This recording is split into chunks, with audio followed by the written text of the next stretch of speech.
दोस्तों बहुत बहुत स्वागत करता हूं आप सभी का। तमिलनाडु के मुख्यमंत्री विजय थलपति अकेले डबल इंजन सरकार पर भारी पड़ रहे हैं। जो काम डबल इंजन सरकार में नहीं हो पा रहा है वो काम अब तमिलनाडु में हो रहा है। तमिलनाडु में जनहित में फैसले लिए जा रहे हैं। तमिलनाडु में कानून का राज स्थापित हो रहा है, क्योंकि तमिलनाडु के नए सीएम विजय थलपति ऐसे ऐसे फैसले ले रहे हैं जिससे उनकी जनता इस समय उनको सैल्यूट कर रही है। तो आखिर तमिलनाडु के नए सीएम विजय थलपति की इतनी ज्यादा चर्चा क्यों हो रही है? आखिर उन्होंने कौन कौन सा ऐसा फैसला लिया है जिसके बाद वो डबल इंजन सरकार पर भारी पड़ गए, तमाम बीजेपी के मुख्यमंत्री पर भारी पड़ गए? दोस्तों विस्तार से आपको बताएंगे। वीडियो बहुत इंपॉर्टेंट है। इस वीडियो को इत्मीनान से धैर्यपूर्वक पूरा देखिएगा जिससे मुद्दा आपको आसानी से समझ में आ जाए।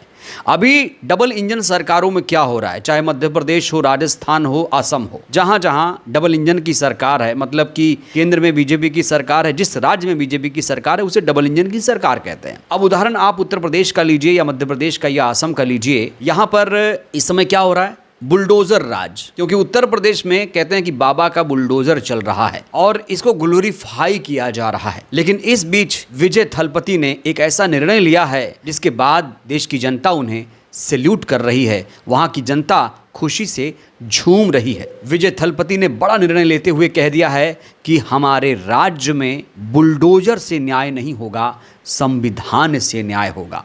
बुलडोजर असंवैधानिक है, अलोकतांत्रिक है, लिहाजा किसी भी परिवार के घर पर बुलडोजर ना चलाया जाए। हमारे प्रदेश में बुलडोजर से न्याय नहीं होगा, हमारे प्रदेश में न्याय होगा संविधान से, क्योंकि यहाँ कानून का राज चलता है, यहाँ किसी व्यक्ति का राज नहीं चलता है। तो दोस्तों ये जो फैसला लिया है विजय थलपति ने, कहा जा रहा है कि ऐसा करने के लिए कलेजा चाहिए, ऐसा करने की हिम्मत चाहिए। और विजय थलपति ने वो कर दिखाया जो 28 राज्य के मुख्यमंत्री नहीं कर पाए। डबल इंजन सरकारों में तो ये पॉसिबल ही नहीं। डबल इंजन सरकार का कोई भी मुख्यमंत्री आकर ये बयान दे सकता है कि हमारे राज्य में अब बुलडोजर नहीं चलेगा, जबकि ये लोग बुलडोजर को ग्लोरीफाई करते हैं। अभी पश्चिम बंगाल में डबल इंजन की सरकार बनी, वहां भी बुलडोजर चलना शुरू हो चुका है। राजस्थान से लेकर मध्य प्रदेश, असम, यूपी, हर जगह, उत्तराखंड में हर जगह बुलडोजर चल रहा है जहां जहां डबल इंजन की सरकार है। जबकि सुप्रीम कोर्ट ने इस पर सख्त निर्णय लिया था, सख्त गाइडलाइन भी जारी की है कि आप किसी के घर पर बुलडोजर नहीं चला सकते। अगर कोई इलीगल है, कहीं कोई इंक्रोचमेंट है तो वहां आप चला सकते हैं। ऐसा नहीं कि किसी घर में कोई आरोपी निकल आए तो उसके घर को बुलडोज कर दिया जाए। इस तरह का एक आदेश भी कोर्ट की तरफ से पारित हो चुका है,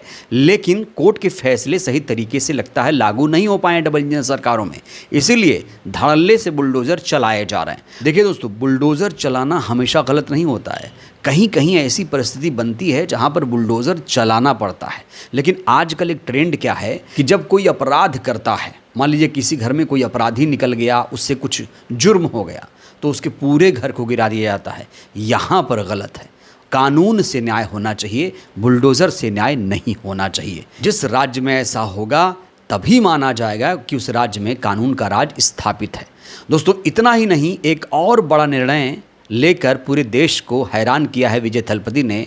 विजय थलपति ने कहा है कि अगर हमारे प्रदेश में रेप की घटना अगर हो जाए, अगर दुष्कर्म की घटना हो जाए, तो उस आरोपी को 24 घंटे के अंदर फांसी की सजा दे देनी चाहिए। आप बताइए, क्या किसी प्रदेश के मुख्यमंत्री ने इस तरीके से कभी ऐलान किया? दोस्तों ये कानून का राज स्थापित करने की कोशिश पूरी तरीके से तमिलनाडु में की जा रही है। ऐसा बोल्ड स्टेटमेंट अभी तक किसी सीएम ने नहीं दिया था। और अगर ये आदेश लागू हो जाता है तमिलनाडु में, तो फिर वहां की महिलाएं, वहां की जो लड़कियां हैं, वो अपने आप सुरक्षित हो जाएंगी।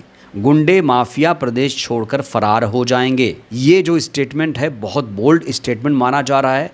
और इस ऐलान के बाद विजय थलपति की बहुत ज़्यादा तारीफ हो रही है। लोग कह रहे हैं कि विजय थलपति आने वाले दिनों में दिल्ली की सत्ता पर भी काबिज हो सकते हैं अगर ऐसे वो राजनीति करते रहे तो। वहीं विजय थलपति ने तीसरा बड़ा फैसला क्या लिया जानते हैं? विजय थलपति ने आज ऐलान करते हुए कह दिया है कि स्कूलों को राजनीति का अड्डा ना बनाया जाए। आप लोगों ने कई बार देखा होगा कि स्कूलों में आमतौर पर पार्टी के नेता घुस जाते हैं, वहां पर अपनी विचारधारा फैलाने की कोशिश करते हैं। लेकिन अब विजय थलपति ने साफ तौर से कह दिया है कि स्कूलों में सिर्फ पढ़ाई होगी, राजनीति नहीं होगी। स्कूलों में नेताओं के आने पर बैन लगा दिया गया है। दोस्तों, ये बहुत बड़ा निर्णय है विजय थलपति का। सोचिए, अब स्कूलों को वहां बढ़ावा दिया जा रहा है, वहां शिक्षा पर जोर दिया जा रहा है, मिड डे मील को बेहतर किया जा रहा है, बच्चों को पढ़ाई के लिए प्रेरित किया जा रहा है। पिछले दिनों आपने ये भी देखा होगा कि विजय थलपति ने उन शराब के अड्डों पर भी कार्रवाई कर दी थी जो स्कूल के पास थे। तमाम जो शराब की दुकानें थीं उनको तुरंत वहां से हटा दिया गया था, क्योंकि जो छात्राएं होती हैं स्कूल की, उन्हें आने जाने में दिक्कतों का सामना करना पड़ रहा था। इसीलिए विजय थलपति ने बड़ा निर्णय लेते हुए जिस स्कूल के आसपास शराब के ठेके थे उसे तुरंत हटा दिया गया था। और अब शिक्षा की दिशा में एक और फैसला, जहां पर कह दिया गया है कि खबरदार अगर किसी नेता ने किसी स्कूल में कोई कार्यक्रम किया तो नेताओं के स्कूलों में आने पर बैन लग चुका है। वहीं आज एक और बड़ा फैसला विजय थलपति ने लिया है। उन्होंने कह दिया है कि अगर कोई रिश्वत मांगे तो मत देना, अगर कोई रिश्वत मांगे तो मत देना, सिर्फ मेरा नाम बता देना, मैं उसे देख लूँगा।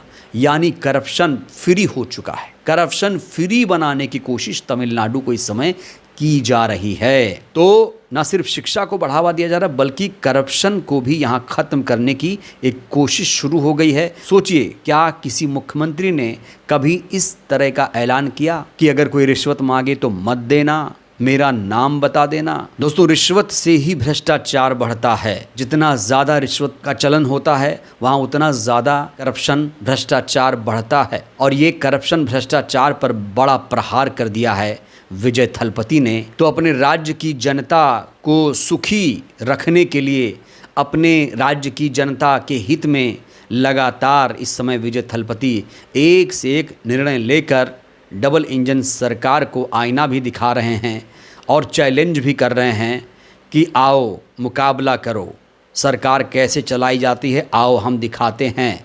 वो बता रहे हैं कि संविधान से सरकार चलेगी, देश हित में सरकार चलेगी, जनता के हित में सरकार चलेगी। सरकार किसी व्यक्ति विशेष की नहीं होती है, सरकार आम लोगों की होती है। जैसे रियल लाइफ में विजय थलपति हीरो थे, वैसे वो रियल लाइफ में भी हीरो बन चुके हैं। मुख्यमंत्री के शपथ लेते ही विजय थलपति अपने तमाम फैसलों से लोगों को न सिर्फ हैरान कर रहे हैं बल्कि अब देश की जनता उनको सैल्यूट भी कर रही है। और कई राज्यों के लोग तो यहाँ तक भी डिमांड कर रहे हैं कि अगर मुख्यमंत्री हो तो फिर विजय थलपति जैसा, वरना ना हो। बहरहाल दोस्तों, इस वीडियो में इतना ही। विजय थलपति आपको कैसे सीएम लगते हैं? विजय थलपति के इन तमाम फैसलों को लेकर आप लोग क्या सोचते हैं?